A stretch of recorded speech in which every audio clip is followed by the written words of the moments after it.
This is a sports catastrophe production. Hey there, Heather Ho, there's Jessica and I welcome you to another sports catastrophe birthday boy. And the birthday boy for today, November the 3rd, is a New York Giants icon who spent his entire 15-year career being the quarterback for them. He is with CBS doing NFL coverage. He played college football at an unprestigious university and he was drafted in the first round. He was the MVP of Super Bowl 21 when he helped the Giants win their first Super Bowl in history. And that was the game in which he had the highest completion percentage in a Super Bowl, which still stands today. He passed for over 33,000 yards and has been a broadcaster of NFL games, an analyst for ESPN, then with NBC as a commentator, and CBS. He's the father of two former quarterbacks, Chris and Matt. He has Phil Simms, who's now 67 years old. Phil Simms came from Kentucky and actually chose to attend a Division II school, Morehead State, which was shocking because, he was quarterback in Louisville, and the Cardinals needed somebody. Morehead would run a ball control offense. So Simms' numbers were unspectacular. He had only a 53% completion percentage, threw for 6 touchdowns, 11 interceptions, and 12 yards in his senior season. Yep, so it was just not good. Simms threw more interceptions than touchdowns, which was shocking. It's like, that was kind of weird and all that. So anyway, the 1979 NFL draft was coming up. And San Francisco thought maybe Simms might work out for their offense and all of that. Bill Walsh said that he would draft Simms in the first round. But unfortunately for the Niners, they didn't get the chance. As with the 7th pick in the first round, the Giants took Phil Simms. The weird thing about that is that Phil Simms wasn't even the first quarterback pick. It was Cincy with the number 3 pick took Jack Thompson, the throwing Samoan, I think if that was his name, from Washington State. It was like, what? Him? Well, the 1979 draft was terrible. Tom Cousino was drafted by Buffalo, but yet he refused to play for Buffalo and went to the CFL. Kind of happy, in my opinion. But, that was 5 years before I was born. Kansas City took Mike Bell, who, since he took their Jack Thompson, bleh. But the Bears took Dan Hampton, great. The Bills took Jerry Butler, who was a decent wide receiver for them. And then the Baltimore Colts took Barry Krause. So, yeah, that was shocked for all that. The Giants fans booed Simms' name. Well, obviously. Simms was not happy being a Giant and all that. Saying there were lots of teams he could have played for. But the New York Giants needed a quarterback. The Giants were falling on tough times. They were dominant in the NFL era in the 60s, but once the Super Bowl era happened, they were falling apart. Well, Simms actually did quite well as a starter for the 1979 Giants. He was 6-4, came to the all-rookie team. He would have won Rookie of the Year, but he lost it to his teammate, Otis Anderson. Unfortunately, injuries and inconsistent play would plague him in the early 80s and all that.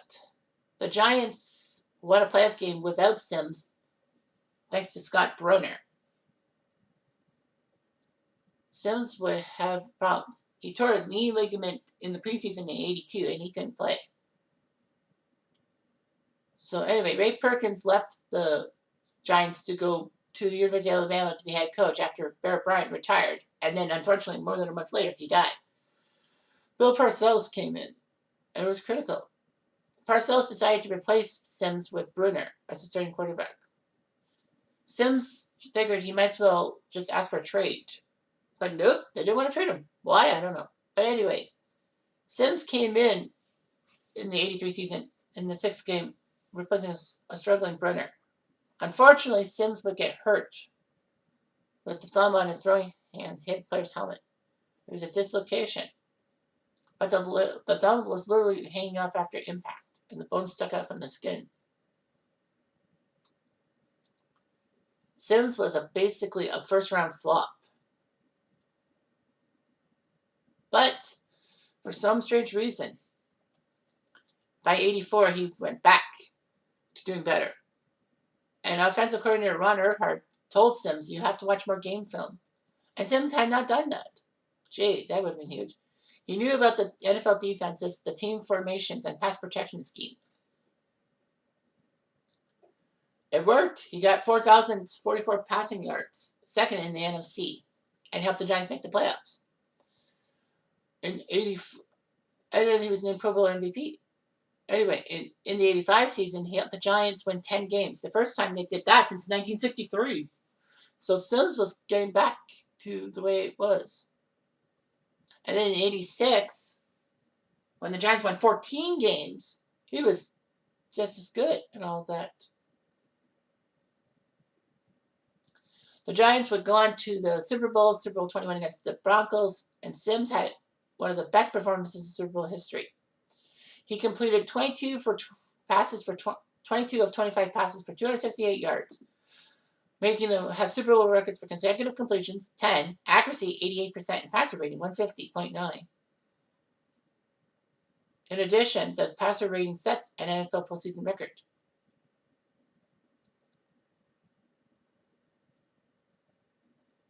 He made the Giants win 39-20. They won the Super Bowl. Sims was named MVP, and then coined the phrase, "I'm going to Disney World." Sims would not let up. In the strike-short 87 season, he looked pretty good. The Giants were consistent. In the 89-90 season, they were 12-4. They looked pretty good. Unfortunately, though, they lost on home turf in overtime to the LA Rams. Sims was doing good. In the 1990 season, he was looking good. He led the NFC in quarterback rating, and the Giants were 11-3. Unfortunately, he broke his foot and couldn't play the rest of the way. Jeff Hostetler came in to quarterback. And somehow, in some way, he helped the Giants beat the Niners, the two-time defending champion Niners at that, in San Francisco in the NFC title game, before in the Super Bowl beating Buffalo. Parcells would leave the Giants and be replaced by the team's running back coach Ray Handley. And Handley's first decision was to give Hostetler the chance to be the starting quarterback. It was like, what the heck? Sims would only see spot action in a few games.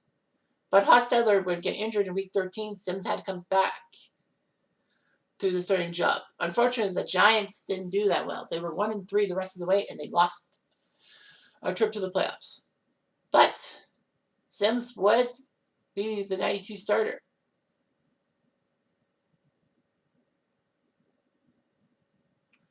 And yeah, he was the starter instead of Hostetler now. But unfortunately, he injured himself in week 4. So it didn't look good. The Giants would win 6 games, and then Ray Handley would be canned for Dan Reeves. Reeves would release Hostetler and give Sims the quarterback spot for good. Sims started all 16 games and helped the Giants win 11 games and all that.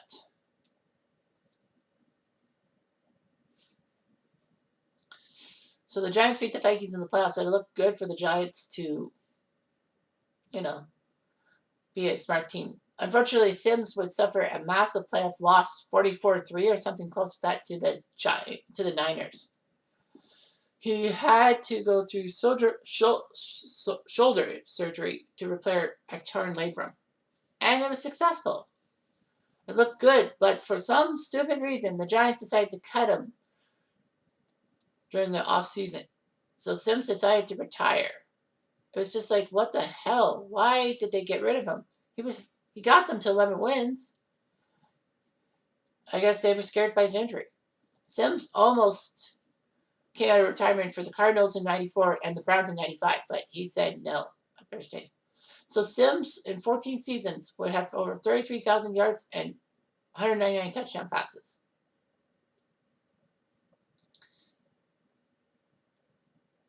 Sims still has lots of Giants records. But anyway, yeah. In 2001, Sports Illustrated said Sims was the most underrated quarterback in NFL history. Well, yeah. I mean, if Sims wasn't so injury prone, he would have been much better. So he played 164 games in his career. As a starting quarterback, he won 95 games and lost 64.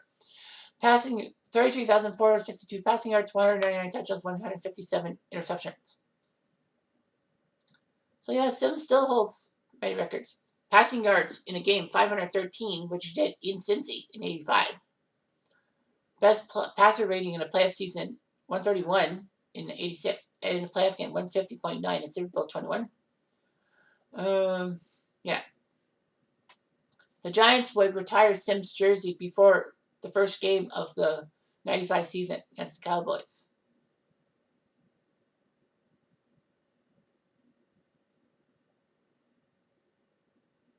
Anyway, Sims would throw a football to Lawrence Taylor for his retirement thing. Sims would head to ESPN to do some sports and then move to the NBC's lead broadcast crew. He would be the main color commentator alongside Dick Enberg. So that was huge. And then once the AFC shifted from NBC to CBS, he moved alongside CBS, teaming up with Greg Gumbel and Jim Nantz. That's the lead color commentator. He knew he could do better. Yeah, it's nice to see Nantz and Sims and all that.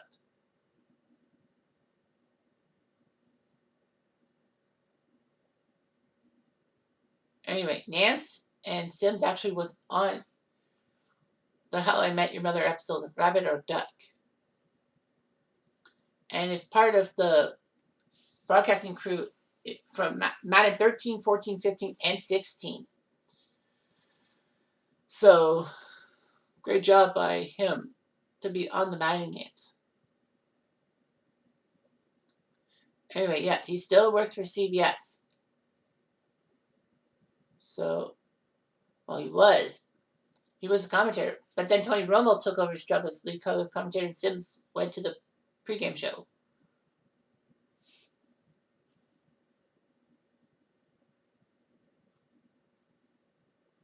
Anyway, Sims and his wife live in New Jersey, having 3 kids, Chris, Deidre, and Matthew. Chris and Matt both played in the NFL.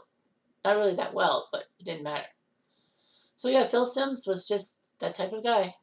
He was the type of guy who was a Giants icon. And I know Jim Schmidt will like that I talked about him. Anyway, I'm Jeff Diamond. I do.